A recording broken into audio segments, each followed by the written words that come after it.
அணிகள்னால் என்னன்னு பார்க்கலாம்.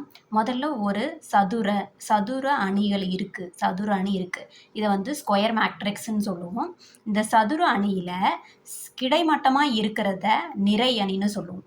கிடைமட்டமாக இருக்கிறது 1 3 4 இது வந்து கிடைமட்டம். இந்த இந்த லைனை நம்ம ரோன்னு சொல்லுவோம். இதை எப்படி டினோட் பண்ணுவோம்னா ரோ ஆர் அப்படின்னு டினோட் பண்ணுவோம். நிறை அணி. இதுவே செங்குத்தாக இருக்கிற நம்பரை என்ன சொல்லுவோம்னா 1 5 8 இது வந்து இது ஒரு லைன் எடுத்துக்கணும். செங்குத்தாக இருக்கிற அணியை நிரல் அணின்னு சொல்லுவோம். இதை வந்து காலம் மேட்ரிக்ஸ் அப்படின்னு சொல்லணும். காலம் மேட்ரிக்ஸ் இதான் இப்படி தான் டினோட் பண்ணுவாங்க. இது வந்து ஒரு ஸ்கொயர் மேட்ரிக்ஸ். இதுக்கு வந்து இதை வந்து ரோனும் இதை வந்து காலம்னு சொல்லுவாங்க.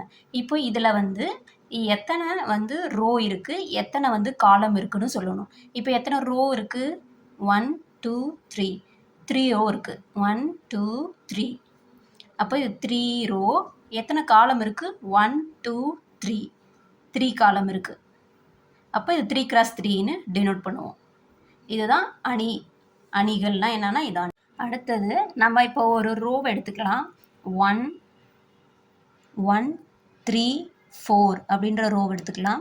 இப்போ இதை வந்து நம்ம எப்படி டினோட் பண்ணுவோம்னா A11 அப்படின்னு டினோட் பண்ணுவோம். இதை வந்து A12 A13. இங்கே வந்து ரோ வந்து ஒரு ரோ, காலம் தான் சேஞ்ச் ஆகிட்டுருக்கு. இது வந்து காலம் 1 2 3ங்கிறது காலம். இதை இப்படி டினோட் பண்ணுவோம். அடுத்த ரோவை எடுத்துக்கலாம். 5 6 7ன்ற ரோ எடுத்துக்கலாம். இப்போ இதுக்கு எப்படி டினோட் பண்ணுவோம்னா இது வந்து செகண்ட் ரோ, அதனால் 2 ஃபஸ்ட்டு காலம் ஏ. இது வந்து செகண்ட் ரோ தான், அதனால் second column. Second row third காலம், அதனால் அப்படி டினோட் பண்ணுறாங்க. அடுத்த ரோவை எடுத்துக்கலாம். 8 9 10. இதை எப்படி டினோட் பண்ணுவோன்னா ஏ. இது வந்து எத்தனாவது row? Third row, first column. Third row second column, third row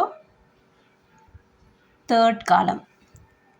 இப்படி தான் இதை டினோட் பண்ணுவோம். இதுக்கு நேம் வந்து இப்படி தான் டினோட் பண்ணுவோம்.